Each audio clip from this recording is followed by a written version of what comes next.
Mire, cuando uno estudia la historia de Napoleón Bonaparte, uno no está estudiando la vida de un hombre, está estudiando la construcción de un fenómeno, porque Napoleón no aparece de la nada.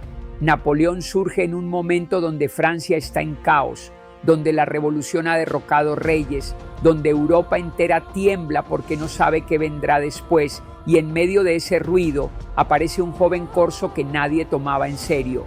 Napoleón nace en Ajaccio, en Córcega, en 1769, un territorio recién anexado a Francia, pobre, montañoso, donde su familia, aunque noble, no tenía dinero. Y eso es importante entenderlo. Napoleón no viene de la aristocracia francesa, viene de la periferia. Llega a Francia con acento extraño, con francés imperfecto y con la sensación permanente de estar fuera de lugar. Esa sensación lo acompañará toda su vida. Desde niño fue enviado a academias militares y ahí se ve algo fascinante. Napoleón no era el mejor deportista, ni el más sociable, ni el más popular, pero era un lector obsesivo. Dicen que devoraba libros de historia, matemáticas y estrategia militar. Era un joven introvertido, sí, pero con una disciplina que desconcertaba a los demás. Cuando estalla la Revolución Francesa en 1789, Napoleón ya era oficial. Y aquí empieza la historia real. Francia se estaba desmoronando. El antiguo orden había colapsado. La monarquía estaba cuestionada. Las instituciones no existían y el país entero era un laboratorio de caos. El rey sería ejecutado poco después. Las potencias europeas se lanzaban sobre Francia como lobos oliendo sangre, y en las calles había hambre, rabia y una incertidumbre que se podía sentir en el aire.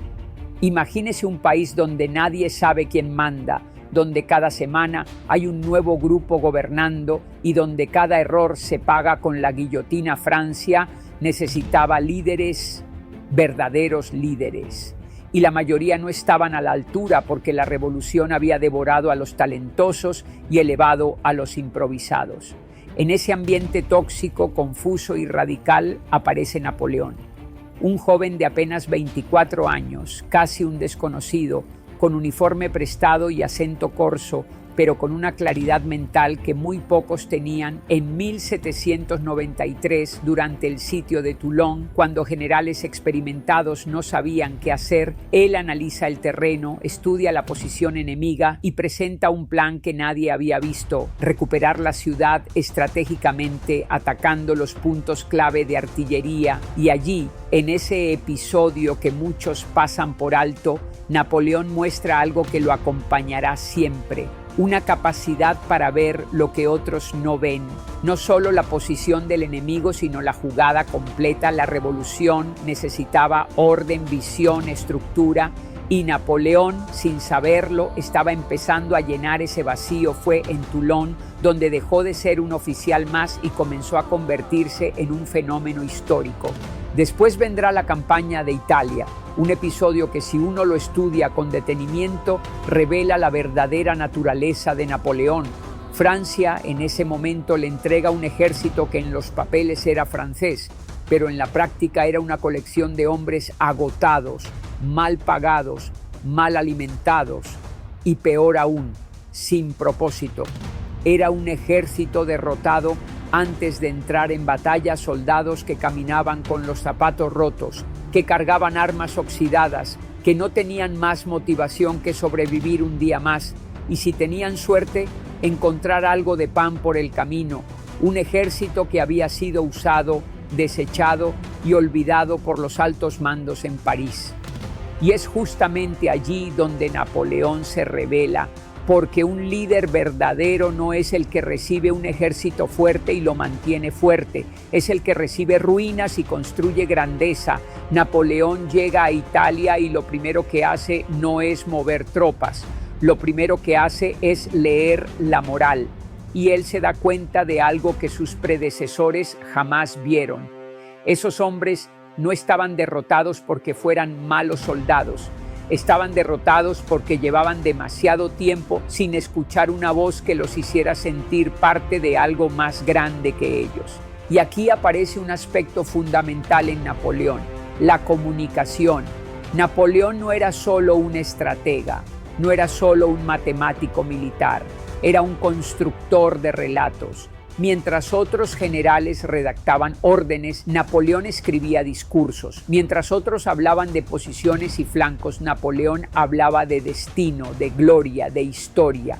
Lo que él hacía era transformar la percepción que los soldados tenían de sí mismos. Se paraba frente a hombres hambrientos, ennegrecidos por el sol, desesperados, y les decía: soldados, estáis desnudos, mal alimentados, el gobierno os debe mucho, pero no puede daros nada. Yo os conduciré a las llanuras más fértiles del mundo. Allí encontraréis honor, gloria y riquezas. Y esas palabras, pronunciadas por un joven general de apenas 26 años, cambiaban el aire. Era como si reorganizara la química emocional del ejército, porque Napoleón entendía algo que la mayoría de líderes nunca entenderán, que las batallas se ganan primero en la mente, luego en el campo. En cuestión de días, ese ejército que no quería pelear se convierte en una máquina disciplinada. Los oficiales empiezan a ver lo que él ve. Los soldados comienzan a marchar con el pecho más alto. Napoleón reorganiza la logística, mejora la distribución de alimentos, se asegura de que la artillería esté en condiciones, pero lo esencial no está en los cañones, sino en la narrativa que él construye. Y lo fascinante de Napoleón es que su narrativa no era fantasía. Él les decía que eran invencibles y luego les demostraba que lo eran victoria tras victoria, en kilómetros de terreno montañoso, donde cualquier comandante hubiera retrocedido. Napoleón avanzaba, no por arrogancia, por cálculo, por una combinación explosiva entre análisis preciso y una intuición que los historiadores todavía no logran explicar del todo. En Italia, Napoleón derrota uno por uno a los ejércitos de Austria y del Piamonte, haciendo maniobrar a sus tropas como si fueran una solamente. La campaña de Italia no solo fue militarmente brillante, fue psicológica, social y simbólica. Transformó la percepción de Francia, de Europa y del propio Napoleón, porque a partir de Italia él deja de ser el joven corso de talento prometedor y se convierte en una figura legendaria, alguien capaz de tomar lo improbable y convertirlo en inevitable. La campaña de Italia es el nacimiento del Napoleón que la historia recordará, el estratega, sí, pero también el narrador. El hombre que entendió que un soldado con hambre puede caminar algunos kilómetros, pero un soldado con propósito puede atravesar montañas. De Italia pasa a Egipto, donde intenta cortar las rutas comerciales británicas, y aunque la campaña no tiene los resultados esperados, Napoleón convierte cada derrota en un relato de grandeza.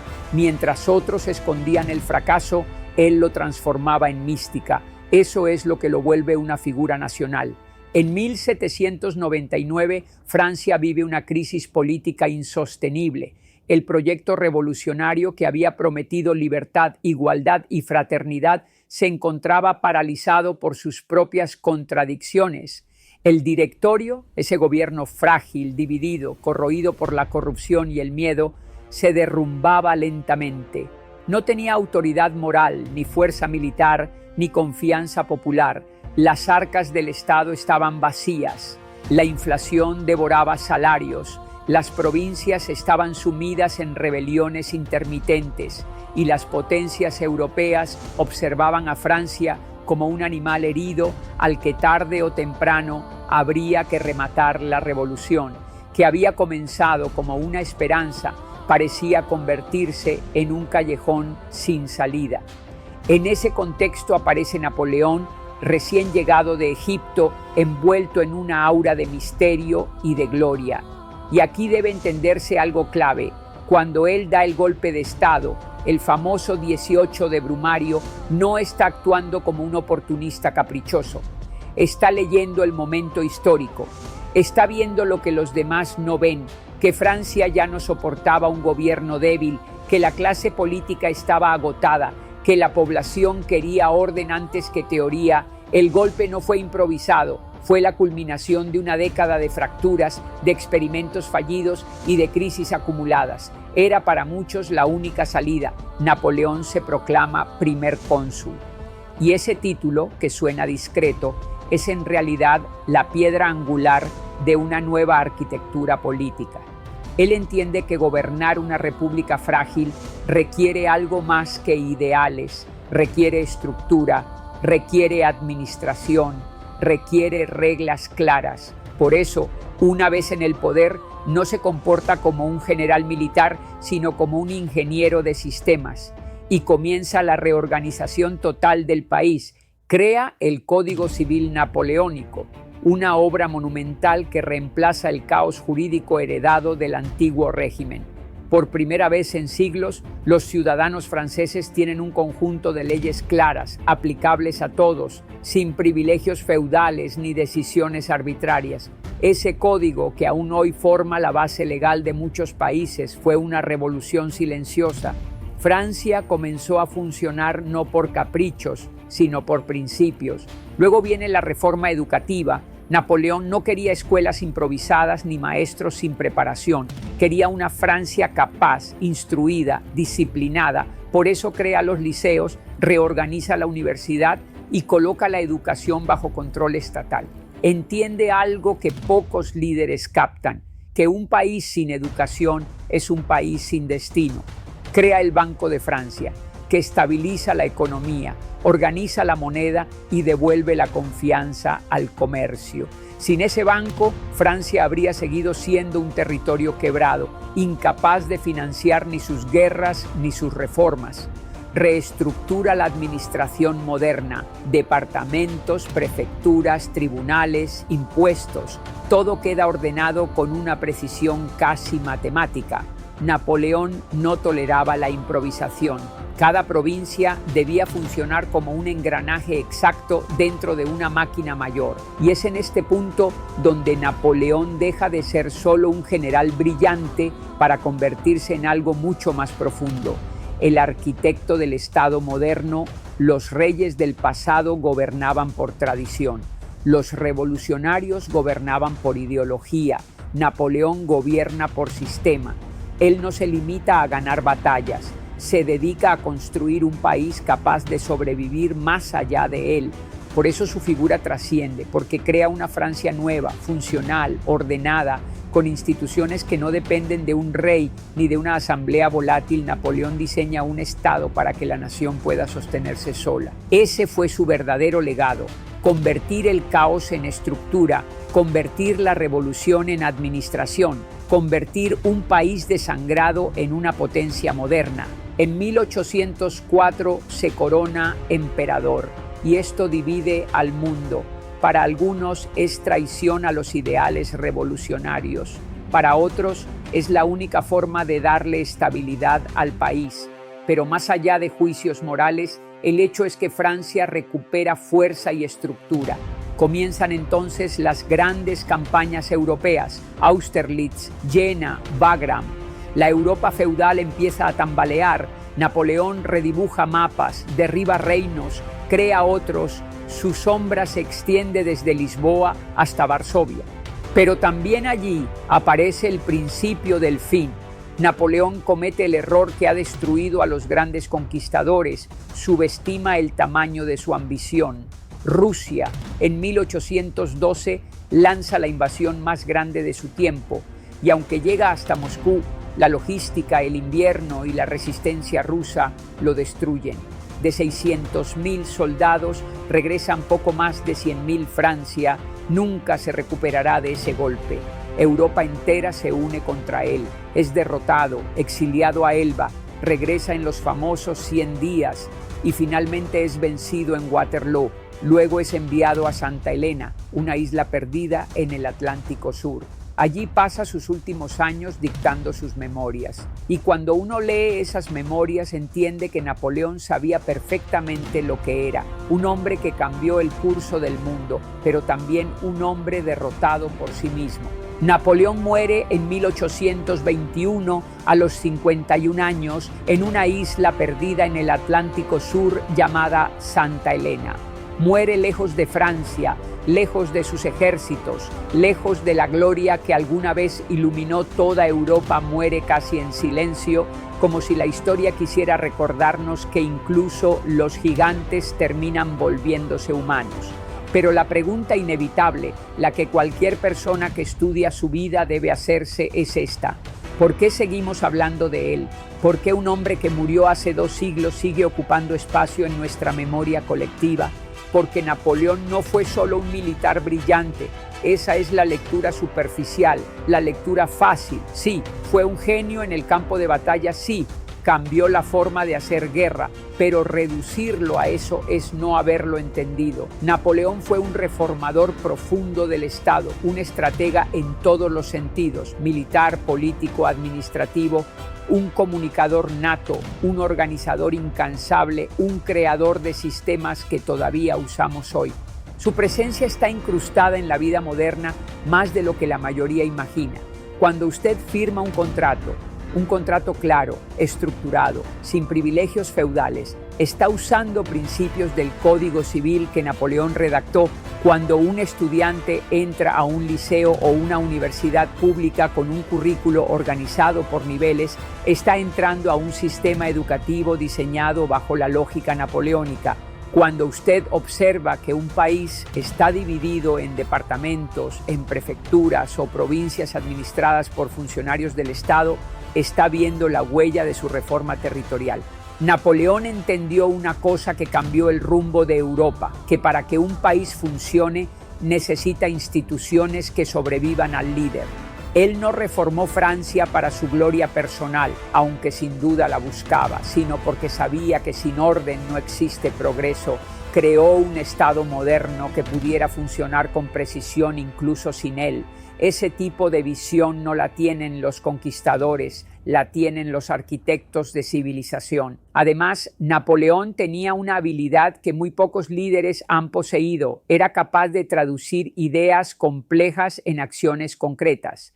Donde otros discutían teorías, él diseñaba estructuras. Donde otros debatían conceptos, él creaba códigos, leyes, bancos, escuelas. Tenía una mente que no se quedaba en la abstracción.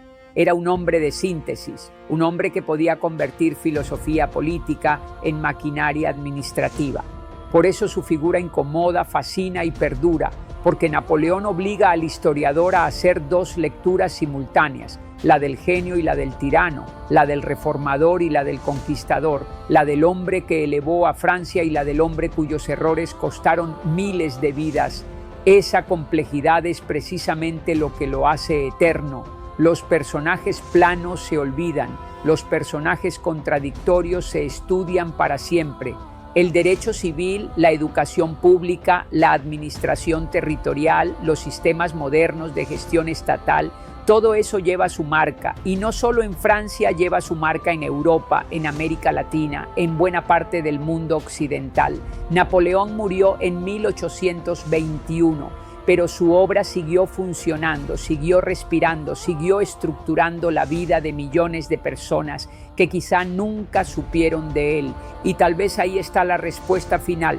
No hablamos de Napoleón porque fue un general, hablamos de él porque fue un punto de inflexión en la historia humana, un hombre que modificó el curso de los acontecimientos no desde la contemplación sino desde la acción, un hombre cuya voluntad, una voluntad casi inquebrantable, reorganizó para bien o para mal la arquitectura del mundo moderno. No se limitó a utilizar las estructuras de poder, las rediseñó. No se conformó con heredar un país en ruinas. Creó un Estado funcional donde antes solo había improvisación, ideología y caos.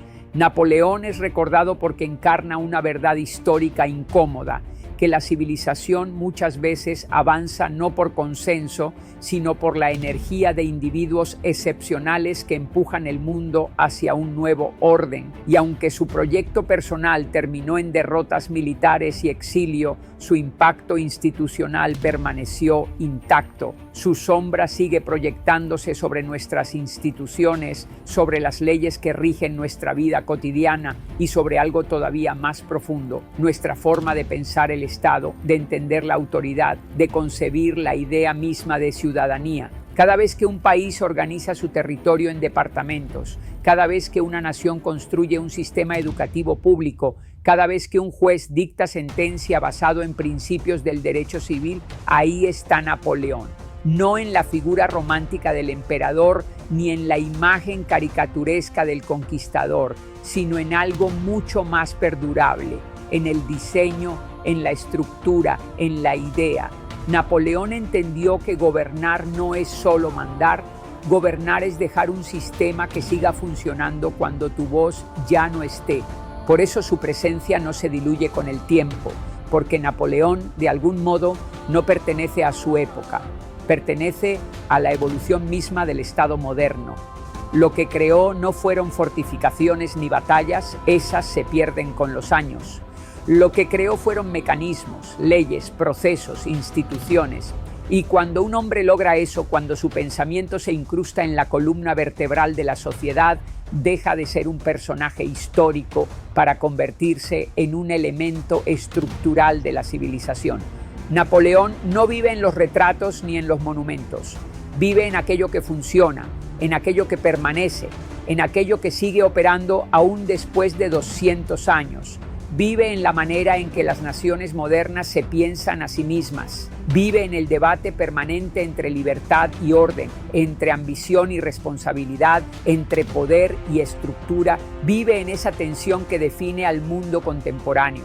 Por eso seguimos hablando de él, porque Napoleón no fue un capítulo, fue un antes y un después. Fue un puente entre el mundo antiguo y el mundo institucional moderno. Y comprenderlo es entender por qué hoy vivimos en sociedades que, sin saberlo, todavía caminan por caminos que él trazó.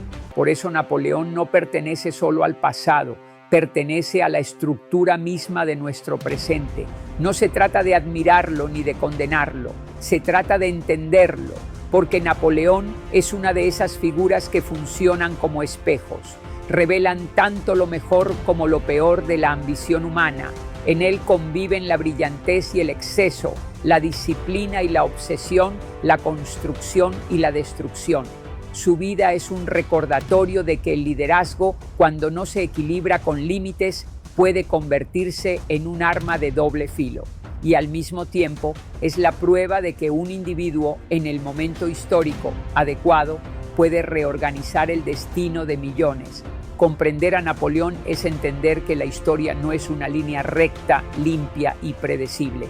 La historia es turbulencia, es la suma de decisiones tomadas bajo presión, de contextos cambiantes, de contradicciones irreconciliables. Es el resultado de seres humanos intentando dar sentido al caos. Napoleón encarna esa complejidad, un hombre que surgió del colapso, que ascendió gracias a sus talentos, que triunfó por su visión y que cayó por sus propias decisiones, por su incapacidad para detenerse, por una ambición que no reconocía límites. Pero esa es precisamente la razón por la que su figura persiste, porque Napoleón nos obliga a mirar de frente las paradojas del poder, nos obliga a preguntarnos qué es lo que realmente mueve la historia. Los grandes sistemas o los grandes individuos, las masas o las mentes excepcionales, la lógica o la voluntad. Napoleón, con sus luces y sus sombras, es una invitación a reflexionar sobre esa tensión constante. En él vemos la capacidad humana para crear y transformar, pero también la capacidad para excederse y destruir. Lo observamos, no para copiarlo ni para juzgarlo, sino para aprender cómo funciona la ambición cuando se encuentra con el poder, qué ocurre cuando el talento se combina con circunstancias extraordinarias y cómo el carácter de un solo hombre puede influir en el destino de una civilización. Estudiar a Napoleón es recordar que la historia no es simple, no es cómoda, no es lineal. Es un tejido de grandezas y errores, de visiones y cegueras, de avances y retrocesos, y es en esa complejidad donde reside su lección más valiosa, que comprender el pasado es comprendernos a nosotros mismos.